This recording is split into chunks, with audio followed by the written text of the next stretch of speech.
Hi, it's Tor here from Pro Stocks Tips, and today I'll be talking about Polarx, ASX, PXX, which is in a trading halt at the moment, pending a capital raise. So this might be a good time to get in on Polarx if the price drops on this capital raise. I don't know I haven't seen the announcement yet because it's in a trading halt when I'm making this video. However, they do have pending assays. Some of the most exciting pending assays are from Caribou Dome, which is a very high grade copper deposit in a great mining jurisdiction. So essentially, as you can see in this diagram, the resource is very high grade copper. You're seeing drilling intercepts of greater than 5% copper. So that's excellent. That's very high grade. You can see a lot of this is very close to the surface, and this looks like it has the potential, due to the high grade nature, to be a economic deposit, very worthwhile to mine.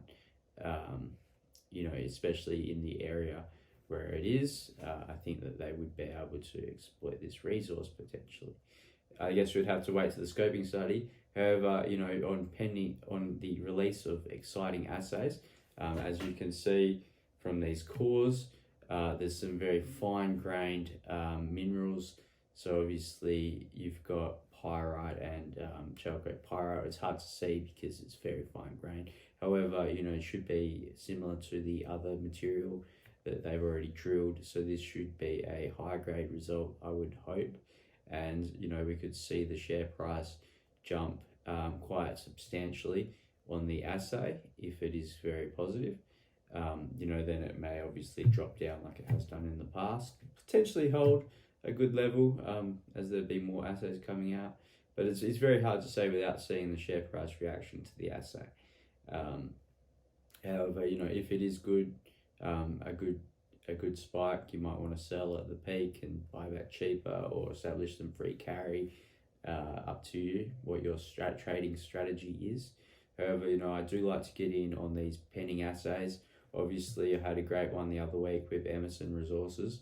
That more than doubled and was very easy to spot with the visible copper mineralization to predict that it was going to have a high grade result. So we also see with Polarx that they do have some visible copper mineralization. However, unlike Emerson Resources and unlike, say, Cyprium, this copper mineralization, the visible stuff, it doesn't look that high concentration surrounding from viewing the outside of the core. Don't know if you did a cross section, you'd achieve any more copper visual estimates. However, it's very hard to estimate. However, it doesn't look promising just from a visual. You see a few tiny specks of copper. This doesn't look high grade. Obviously, the native copper itself is high grade, being 100% copper. But if it's not consistent throughout the cores, then it's not going to amount to anything significant. I'd like to see it, but you never know, right? Perhaps there's more copper distributed inside the core that you can't see without cutting it open and doing cross section, for example. However, if we do see above 0.3% copper at a very minimum, to 1% copper would be very nice, for example, then this could be significant, especially because it's over such a long strike length, which is also quite wide. There could be a bulk tonnage of this native mineral copper, probably quite easy to extract without chemicals, so that's cost reduction. Just use some gecko plant.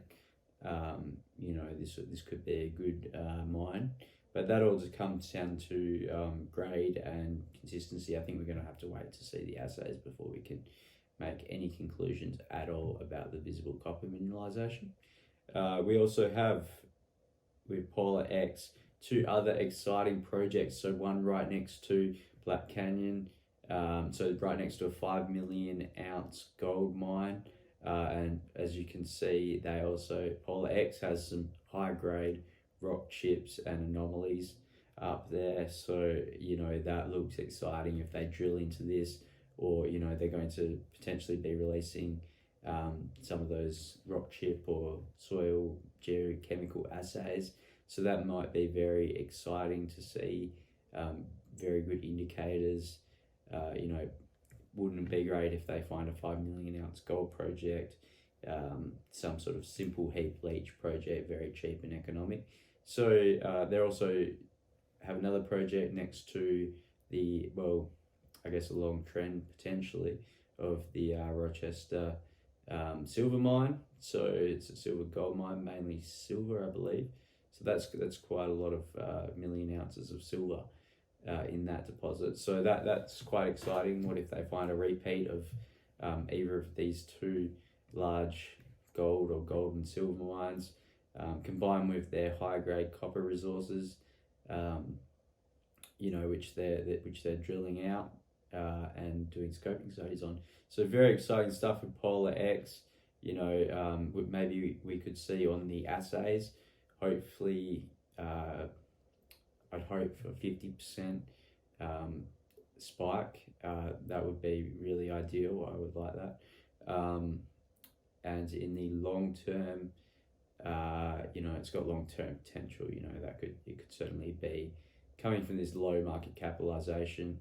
A positive scoping study and development of these say Caribou Dome or Zackley's. You could be looking at 10 times upside to the share price, and if they were successful at bringing on a 5 million ounce gold mine, well then it's even more. It's more than a 10 bagger. So in the perhaps longer term. So very exciting stuff with Polarx. It's a high potential stock. However, we don't know if it's going to ever achieve that potential until I guess we see a lot of drilling. So we've got to wait for the drilling to determine that. However, I do think that there's definitely potential there at Caribou Dome, potentially at Zackley's for economic copper mine development there. So I wouldn't be too worried. The grade is king, and basically this is very high grade copper. I'm quite excited about it. But I do concentrate most of my investment on the Australian copper mines. So obviously you've got quite a few promising ones there. HGO has some very promising announcements today with their scoping study. So it's hard to say where to invest, but that's up to you guys. So good luck with your investing.